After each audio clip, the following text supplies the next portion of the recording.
Hello humans, and welcome back to the Tao Way. In today's video I'm going to show you how to do an exercise called the shoulder stand. Now before you do this exercise, I recommend you go back to my 2 beginner exercises on the rings, and you should meet those goals before you go on to this exercise. And the reason is, some of those exercises are the prerequisites to this exercise, but also your time is better spent on those exercises there as a beginner, building up those to a good level as mentioned in those videos. Then you can start to come here. All of the beginner exercises are not necessary to learn this skill, but like I said, it's a better use of your time. Although this exercise can be done in the rings and it can bring you to a lot of intermediate and advanced exercises on the rings, we're actually going to start on a stable surface. So for today's video, we're going to be using these picnic tables here, but for yourself, just find something stable. It could be 2 chairs, could be parallettes, could be the exact same picnic tables that I'm using here. One more thing to keep in mind is this exercise can be dangerous because of the angle that you are in the shoulder stand. It's very easy to tip over on the shoulder stand. I have done this myself, but what I recommend is the best option is to have a spotter, and the spotter can spot you at the lower back and the shoulder. If you don't have a spotter, you can just simply set up your setup next to a wall, so if you fall into that wall instead of falling onto the ground. Okay, now I'm going to be using the picnic tables here. I'm going to pick something low. I recommend you do so as well, just so it's a little bit less aggressive if you are to flip over. If you pick something higher, you're going to have a longer way to fall down. So pick something low to the ground. This is pretty good for me. And we want to have something where my clearance of my hips is okay as I go through. So my hips don't actually hit either platform as I go through. If I was like this and I couldn't get my hips through, this is too narrow. And if I was moving like this and I have a lot of clearance, this is too wide. So I want something where a nice little sweet spot where my hips can go through, but my arms are not separated too wide. So this is the correct placement of the platform. All right, next is on the hand placement. So when we're placing on a platform, we want to place similarly to if we were doing a handstand. So that means the pointer finger faces forward and all the other fingers wrap around.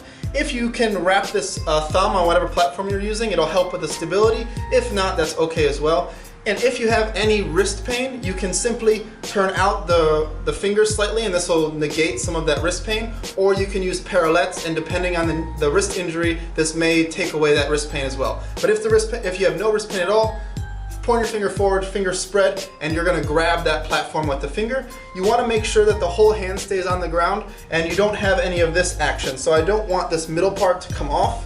I want that pushed down as I'm gripping into the ground. So our starting position is simply going to be the support position. Now you know this position from the rings, and it's going to be much easier on the platform. So that's why I recommend you have those beginner skills first.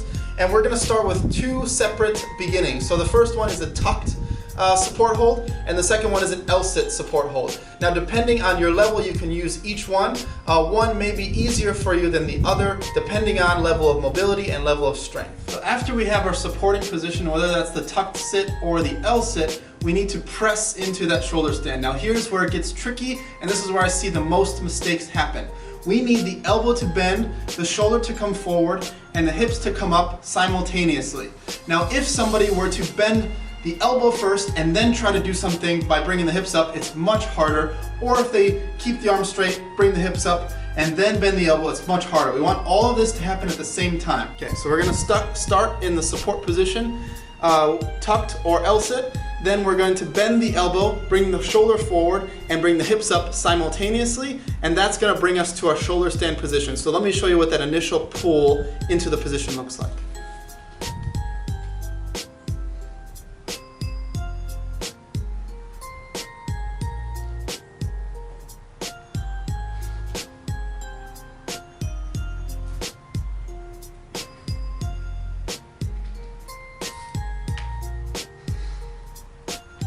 So now we are up into the shoulder stand position, and we have a few progressions from this position. Each progression we want to hold from 5 to 15 seconds before moving to the next one. So our first one is a beginner tucked, where we tuck the knees tight to the chest and the heels to the butt, and we are keeping a little bit of rounded back here. The second one is an advanced tuck, so we are extending the knees a little bit and keeping a straight back, but we're still tucking the heels to the butt. Then the third progression is a straddle shoulder stand, so we are straddling the legs as wide as possible. And the last progression is the full shoulder stand where we keep the legs straight, we're squeezing the glutes, squeezing the ankles together. Now for all of these progressions, there are 3 cues I want you to pay attention to. Number 1, I want you to squeeze the glutes maximally as much as possible. This will keep the hips from swaying and throwing you off balance. Number 2, you do not want the shoulder to touch the hand or touch the platform. So when you're upside down, you do not want this to happen here. You want to have a little bit of clearance between the shoulder and the platform. So it's gonna be as if you are pushing up, like in a handstand push-up, but not moving. So you're pushing the shoulder down, but with no movement at all. And the third detail that I want you to keep in mind is this is not a handstand. So you're not gonna be perfectly vertical. This would not make the position very efficient. We wanna be at a slight line because of the angle that we're at. So it's not gonna be a parallel line like if we're doing a handstand, we're gonna be slightly slanted. So now we have the starting position, the press up to shoulder stand, the shoulder stand itself, and progressions towards the full. And now we need to talk about coming down.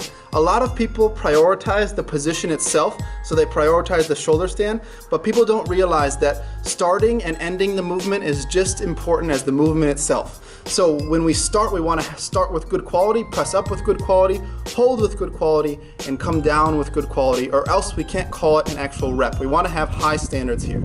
So the easiest way to come down is to tuck the legs to the chest and come down slowly back to L-sit.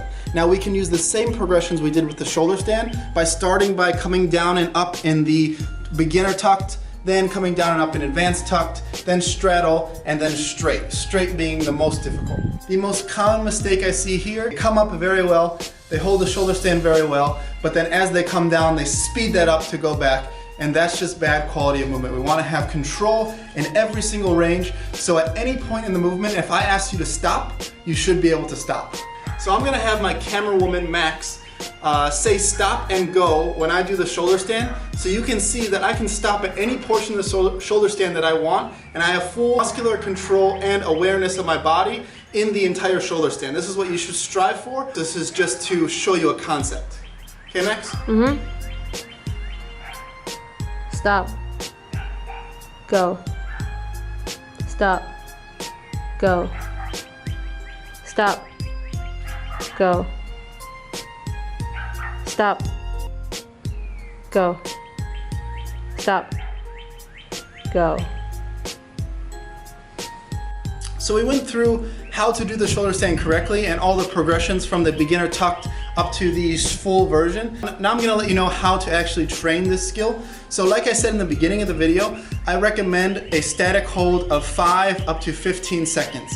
So do not move on from a progression until you reach 15-second holds for the sets that you're doing. So let's say you get the beginner tucked, wait until you can hold that beginner tuck for 15 seconds, then you can move on to advanced, then straddle, then straight for 15 seconds. So we want to strive for 5 sets at 15 seconds with about 120 seconds of rest between sets. Now you can do this on a separate session, or you can put it into your upper body work if you're working on the rings. This would be a good option to have. But I definitely recommend you do not start this exercise on the rings because it can be too unstable when you first start. So start on a stable surface, like I said, the picnic tables, parallettes, chairs, whatever it is that is stable. Now after you can do the full position for 15 seconds for sets on a stable surface, then you can bring it to the rings, and this can start to set you up for forward rolls and more advanced things on the rings. But do not take it to the ring until you've built up this base on a platform first. You may have to re-go through the progressions on the rings, the tucked, advanced tuck, straddle, and straight, or you may be able to go straight to the straight. It just depends how easily you can learn on that unstable surface, but it'll come very quickly if you learn it here first. If you guys have any questions on this movement in particular, please let me know in the comments down below, and that's the session.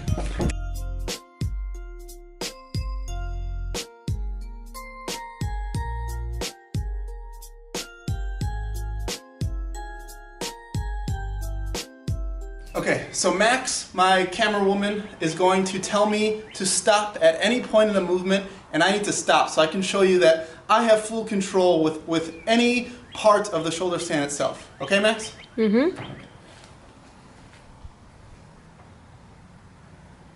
Stop.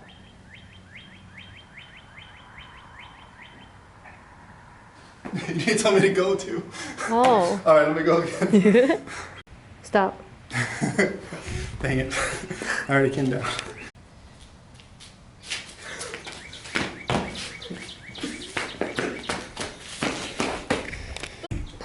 Oh my god, I almost kicked the camera.